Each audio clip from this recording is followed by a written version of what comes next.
Kalau semisal nih Pak, Saya mau tadi menambahkan, misalnya P19-nya kenapa mungkin kurang informasi atau kurang bukti gitu. Bisa tidak sih Pak dari satu tersangka yang sudah dibebaskan ini ditahan kembali untuk dilakukan penyelidikan lebih lanjut atau sudah cukup memang maksimalnya 60 hari saja? siapa nih Ya yang jawab? nanti kalau ini siapa? Mas Anjar dulu, monggo Mas. Ya, Sepertinya tadi mau ada sebelum tambahan. sebelum menjawab, bisa nggak dia ditahan lagi dalam penyidikan ya? Saya juga mau sedikit komentar ya. Pada intinya saya sepakat. Intinya penyidik menetapkan seorang sebagai tersangka itu kan nggak sembarangan. Ya, dia ada eh, batasan-batasan, ada prasyarat yang sudah ditentukan dalam KUHP. Minimal ada bukti permulaan atau dua alat bukti kan begitu.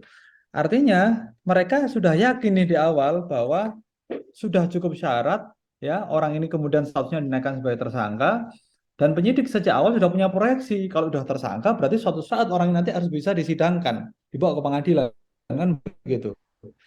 Nah, yang menjadi persoalan adalah lantas kenapa sampai batas waktu penahanan berakhir, penyidik tidak bisa mempertahankan keputusannya itu? Kalau saya menilai akhirnya begitu, ya kan?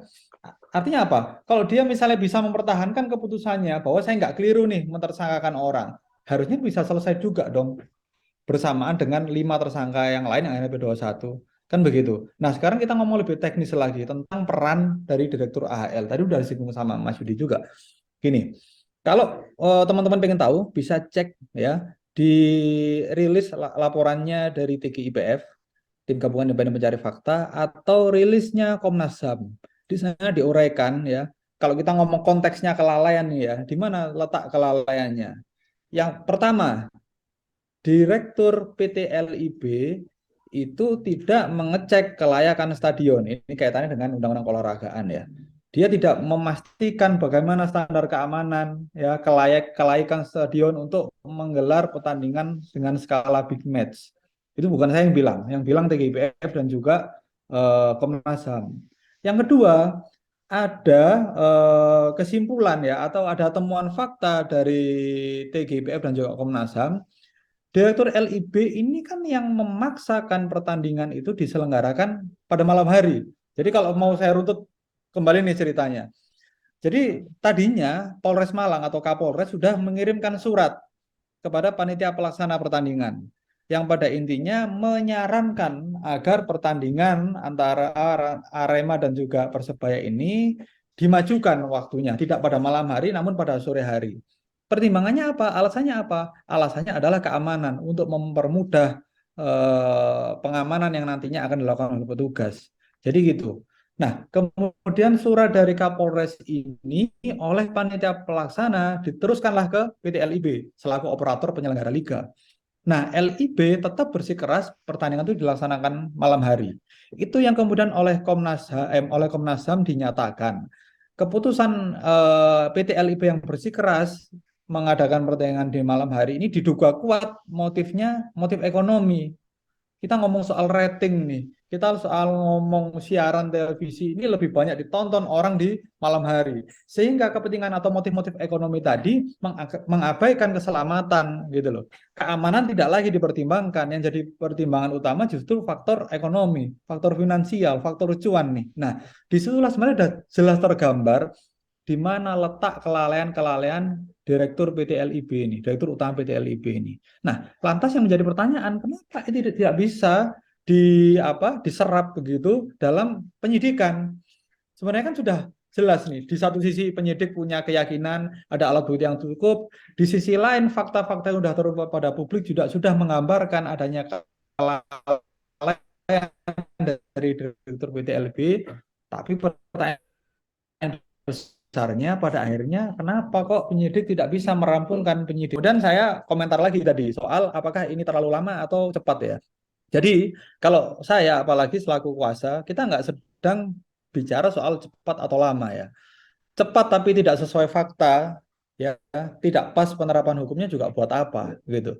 Dalam artian begini, ini maaf kata, kalau misalnya kami tidak melakukan pengawalan atau tidak menyuarakan dengan keras, barangkali perkara ini sudah selesai jauh-jauh hari. Karena tidak ada yang berkomentar soal kasus kejuruan ini. Cuman yang membuat ini akhirnya lama kan karena kita bersuara. Di Malang pun publik juga bergejolak. Banyak demonstrasi di mana-mana yang intinya mereka tidak puas. Dalam penyidikan itu tidak cukup memenuhi rasa keadilan. Keadilan apa yang mau saya maksud? Sederhana saja. Kami tidak bisa menerima dengan akal sehat ketika tembakan gas air mata yang dilakukan bertubi-tubi sampai 45 kali tembakan ya, dan itu diarahkan ke tribun. Ya, akar masalahnya kan di situ. Tembakan gas air mata ini diarahkan ke tribun penonton, di mana di sana tempatnya orang yang hanya ingin nonton sepak bola. Mereka tidak berbuat anarki, mereka tidak ricuh ya. Bahkan di sana banyak ibu-ibu, banyak anak kecil yang tidak berdosa, tidak tahu apa-apa, akhirnya menjadi korban tembakan gas air mata.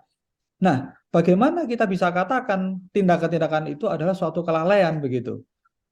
Dalam satu logika yang wajar, misalnya tembakan itu hanya sekali dua kali, oke, kita bisa sebut itu sebagai suatu kelalaian.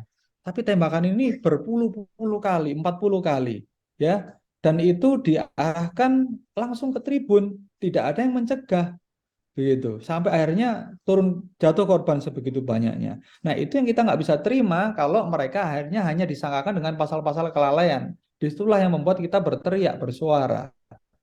Nah, sekarang kalau balik ke cepat atau lama, bagaimana kita mau membiarkan itu berlangsung cepat? Kalau ternyata mereka hanya dijerat dengan pasal-pasal kelalaian, tentu kami nggak terima, gitu. Dan sebaliknya, bukan kita ini membuat persoalan ini menjadi lama, tidak. Karena memang seharusnya itu diterapkan atau disangkakan dengan pasal-pasal berkaitan dengan kesengajaan.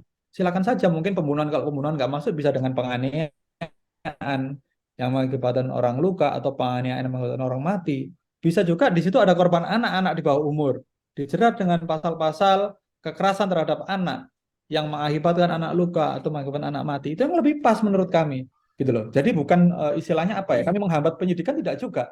Kami bersuara, kami berupaya sedemikian rupa itu dalam rangka supaya ini sesuai porsinya gitu loh, proporsional penyidikannya gitu, yang menjadi catatan.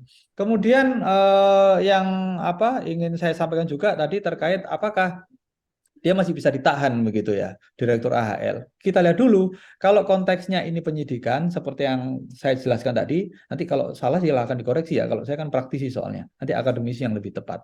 Setahu kami sebagai praktisi tidak bisa ya, karena batas waktu penyidikan itu maksimal hanya 20 hari plus 40 hari, jadi total 60 hari. Manakala memang dia disangka dengan pidana yang ancaman hukumnya tidak lebih dari 9 tahun. Tapi kalau misalnya dia disangka pasal 340 gitu ya, KUHP tentang pembunuhan berencana, atau mungkin pasal-pasal lain yang ancaman hukumannya di atas 9 tahun, memang KUHP memberikan jalan, itu masih bisa diperpanjang lagi. Ya, atau mungkin ada alasan tertentu, ada sakit berat di diri tersangka, sehingga penahanan bisa tambah lagi plus 30 hari atas izin pengadilan. Nah, tapi kalau di Kanjuruhan ini kan alasan-alasan itu tidak ada sehingga maksimal hanya 60 hari. Nah, yang menjadi persoalan sekarang adalah kalau bicara keseriusan atau ketidakseriusan itu relatif akhirnya, tergantung sudut pandang ya. Tapi kalau kami bisa menilai, akhirnya sekarang para keluarga korban ini kami dibenturkan pada persoalan-persoalan teknis. Ya, ketika masukan-masukan tentang rekonstruksi ulang, kemudian penambahan atau perubahan pasal, kemudian penambahan tersangka ini belum dilakukan, penyidik punya alasan yang cukup. Apa alasan dia? Dia terbentur waktu penahanan yang sudah menjelang habis. Nah, dengan alasan waktu yang sudah hampir habis inilah, maka seolah-olah dia mau tidak mau harus segera melimpahkan ke kejaksaan. Karena kalau nggak segera dilimpahkan, kejadiannya sama kayak Direktur AHL, nanti mereka pada lepas nih, kan gitu. Kalau pada lepas, penyidiknya malu kan begitu. Supaya nggak malu ya, mau nggak mau ini harus P21. Itulah yang akhirnya sekarang terjadi. Kami bersuara seperti apapun ya sudah nggak bisa sekarang, statusnya sudah P21. Prosesnya bukan penyidikan lagi. Sekarang proses pra penuntutan atau penyusunan dakwaan oleh jaksa penuntut umum. Seperti itu, Mbak.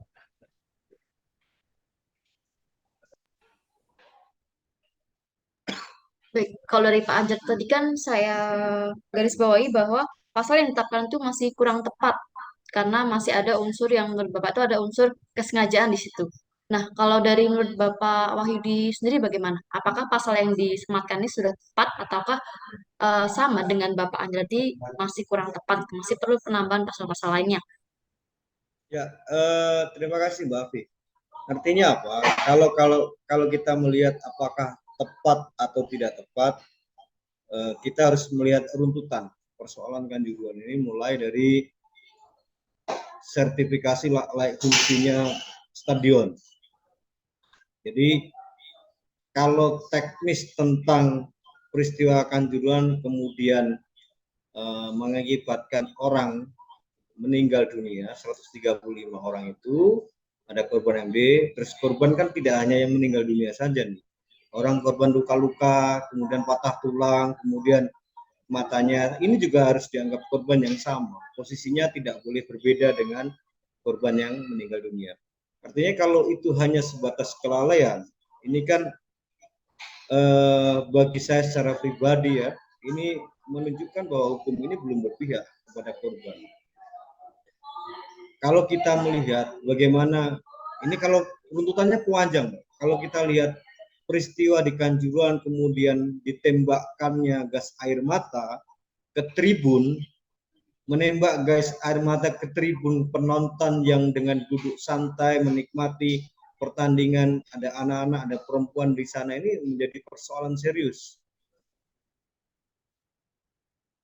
Boleh security officer itu dalam manual liga itu dijelaskan. Security officer boleh bertindak ketika ada apa? Ketika ada yang mengganggu jalannya pertandingan, artinya ada penonton turun ke lapangan. Tapi fokusnya ke penonton yang turun saja. Jadi nggak boleh itu kemudian ngawur nembak gas air mata. Bahkan penggunaan gas air mata di dalam stadion, Law of the Game FIFA 2021 itu dilarang. Nah pertanyaannya kok bisa gas air mata ini masuk ke dalam Kanjuruhan? Itu kalau mau kita. Terus kemudian apakah ini sangat ringan atau kurang? Ya saya kira kalau hanya kelalaian ya kurang tepat. Apakah itu bisa dimasukkan unsur kesengajaan? Mari kita diskusikan lebih banyak. Contoh, ada fakta di lapangan bahwa terdapat beberapa pintu stadion itu terkunci dari luar. Nanti kalau saya salah mungkin Mas Anjar bisa mengklarifikasi, karena yang melakukan investigasi secara menyeluruh adalah tim Aremania. Nah, sementara kalau kita lihat regulasi keselamatan dan keamanan liga, bahwa sepanjang pertandingan pintu itu tidak boleh terkunci sama sekali, baik dari dalam maupun dari luar. Namanya tidak boleh terkunci, ini manual liga ya. Artinya kalau ada pelanggaran liga, tentu panpel juga menjadi persoalan. Kemudian ya lagi-lagi direktur PT Liga juga harusnya, kalau secara orang awam saja, itu juga menjadi salah satu yang bertanggung jawab di prosedur itu. Memang kalau ada pertanyaan kemarin ini, kira-kira federasi kena enggak? Nah, federasi berlindung juga ini di balik regulasi keselamatan dan keamanan PSSI yang mereka buat 2021. Di situ di pasal 3 terkait tanggung jawab itu jelas memang. Panpel itu menjamin, membebaskan dan melepaskan PSSI beserta para petugasnya dari segala tuntutan oleh pihak manapun, dan menyatakan bahwa Panpel bertanggung jawab sepenuhnya terhadap kecelakaan, kerusakan, dan kerugian lain yang timbul berkaitan dengan pelaksanaan peraturan. Artinya apa? Ini ya sudah aturannya berlindung di balik itu kalau PSSI. Cuma kalau kita breakdown, pasal kelalaian itu terlalu ringan. Jadi penyidik ini harus berani, benar yang disampaikan Mas Anjar tadi, kalau hanya itu, apakah ini bingung ya menetapkan mau mengganti pasal? Gampang saja sebenarnya. Kalau kita mau melihat itu sengaja atau tidak. SOP-nya ada enggak sih? Pertanyaannya, SOP bahwa penggunaan gas air mata itu law of the game FIFA dilarang loh. Kemudian di manual liga bahwa security officer ada steward dan segala macamnya, seluruh pintu stadion itu tidak boleh dikunci. Faktanya nanti seperti apa Mas Anjar yang bisa menyampaikan. Apakah itu bisa masuk kategori kesengajaan? Dari sudut pandang ilmu hukum ya bisa. Kenapa kok dikunci? Padahal di manual liga itu jelas. Pedoman regulasi keselamatan dan keamanan PSSI di liga itu jelas 2021. Itu jelas bahwa pintu tidak boleh dikunci sama sekali. Itu kalau kita bicara keamanan regulasi keselamatan. Terus kemudian penggunaan gas air mata jelas ya. Dan yang paling penting adalah harus punya rencana keselamatan dan keamanan selama pertandingan. Kalau terjadi chaos seperti apa? Dan harus mampu memastikan bahwa rencana itu telah dibuat jauh-jauh hari dan telah diuji. Nah, ini yang menjadi menarik, apakah itu dilakukan oleh PT Liga, dalam hal ini adalah pemangku kebijakan di Liga Indonesia dan panpelnya, Kak. Oke lah kalau panpel dan segala macamnya. Fokusnya adalah sekarang teman-teman itu di manual Liga juga disebutkan harus ada punya rencana darurat. Rencana darurat itu harus disiapkan. Rencana darurat sebagai upaya menangani insiden besar yang terjadi di dalam atau di luar stadion. Itu harus punya. Panpel dan PT Liga harus punya itu. Nah, itu menarik didiskusikan. Nah, apakah ini unsur kesengajaan? Bisa, saya kira bisa masuk juga bahwa itu diterapkan pasal unsur kesengajaan kalau kita melihat runtutan peristiwa yang terjadi. Kalau kita hanya melihatnya adalah jadi melihat persoalan ini tidak boleh melihat dari sudut pandang kecil parsial ya, bahwa ada gas air mata, ada peristiwa, kemudian orang meninggal, nggak bisa. Jadi harus melihatnya secara komprehensif, secara menyeluruh. Ini rintitan, tidak serta-merta pasti ada tidak serta-merta kemudian orang itu nembak dengan gas air mata di lapangan. Harus diruntut juga. Sementara sampai detik ini informasi dari Mas Anjar yang melakukan penembakan itu belum kena persoalan hukum apapun. Jadi kalau melihatnya hanya dari situ ya pasal kelalaian itu tepat, tapi kalau melihatnya dari secara menyeluruh komprehensif ini menjadi persoalan yang serius. Ini menjadi persoalan serius. Jangan-jangan nanti mohon maaf nih regulasi tentang olahraga di Indonesia di Undang-Undang Keolahragaan Nomor 11 2022 itu juga jelas ya, tanggung jawabnya siapa kan juga jelas. Itu juga harus dilaporkan ke induk organisasi. Nah, ini menjadi persoalan serius bagi penegakan hukum di Indonesia kalau kita melihat persoalan itu hanya dari sudut pandang kecil. Contoh sederhananya adalah orang kecelakaan ditabrak. Kita nggak pernah melihat orang nabrak itu kenapa, mungkin dikejar jambret, dikejar begal, kan kita nggak pernah tahu. Atau orang mencuri motor, kemudian kita kenakan 362. Ternyata orang mencuri motor kenapa? Ternyata dia mencuri motor karena nggak punya duit, anaknya harus masuk rumah sakit, harus operasi. Kan melihatnya harus secara menyeluruh, nggak bisa kita parsial begitu saja. Penyidik juga nggak boleh. Nah, saya khawatirnya, mohon maaf nih, kalau saya akademis kan bebas saja ngomong ya. Jadi saya khawatir ada pesanan-pesanan, wah udahlah ini naikkan dulu, yang ini jangan dulu, kan gitu. Akhirnya apa? Fokusnya adalah keadilan dan kemanfaatan itu tidak lahir di sini. Yang lahir hanya kepastian hukum. Maka kalau kita bicara tujuan hukum itu harus 3. Nggak boleh ditawar itu 3 itu. Harus ada kepastian, harus ada kemanfaatan, dan harus ada keadilan. Jangan hanya mengejar kepastiannya. Iya pasti, P21 kan pasti sudah. Tapi sisi kemanfaatan dan keadilannya di mana? Nah, kita harus belajar ilmu hukum bareng-bareng lagi kalau ini sampai persoalan keadilan, kemanfaatan itu di nomor 2 dan nomor 3 kan itu. Gitu Mbak Afi.